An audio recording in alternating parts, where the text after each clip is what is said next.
Batman is known for his villains. The Arkham Games did a great job of using Batman's villains and fleshing them out through the bios that are available by picking up collectibles. Arkham Asylum, though being my favorite in the franchise, has some of the worst boss fights in my opinion, but also has my favorite boss encounter in the entire series. I say boss encounter because meeting Killer Croc feels like something out of a horror movie instead of a comic book superhero game. Arkham City was my true introduction into comic books. Seeing Killer Croc's character trophy and reading his bio made him my favorite Batman villain. But I was disappointed that Croc never made an appearance in the main story of Arkham City. It was when I picked up Arkham Asylum much later, seeing Killer Croc squeeze out of that elevator and the lights hitting him as he stares and threatens Batman, that I knew this game was the one that I was really looking forward to. Much later in the game, Killer Croc jump scares the player as we approach a locked door, leading to his lair. Just another glimpse of my favorite villain to keep me wanting more. As you play more through the game, you need to collect spores, which can only be found in Croc's lair. My anticipation to finally meet Killer Croc as the seemingly unstoppable Batman was immeasurable. I cannot wait.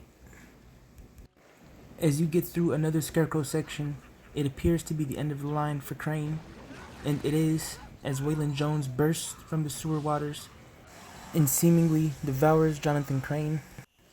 As we approach the entrance to Croc's lair, I feel excitement and curiosity as I've waited over a year to face the creature. Curious as to how Batman will take down this gruesome monster, I'm walking on the pallets, marching my way through his home, and pretty early on, Croc jumps from under the waters. Shocked but brave, I continue to walk forward, prepared to finally fight Croc.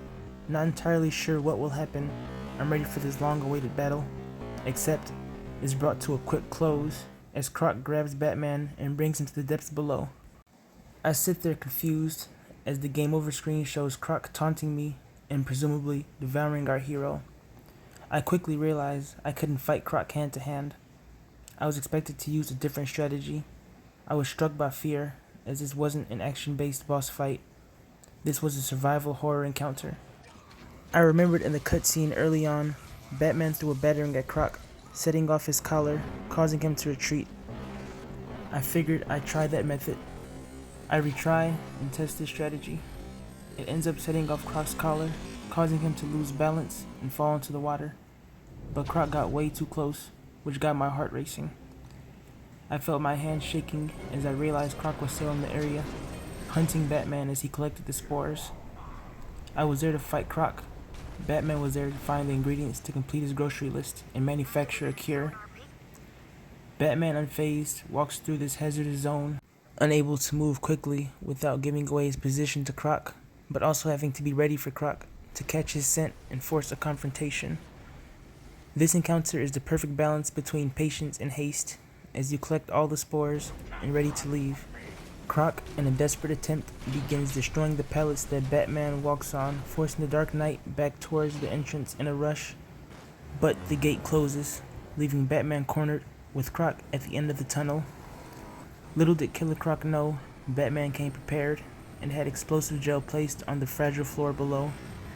As Croc runs to Batman, ready to finally kill the Bat, Batman patiently waits for the right time. As Croc gets within range, Batman detonates the gel, causing the flora under Croc to give way, sending Waylon Jones deep in the sewer network. Batman leaves Croc's lair with the spores he needs, and I leave this long-awaited encounter very satisfied with what Rocksteady did with my favorite Batman villain. Like a suicide mission.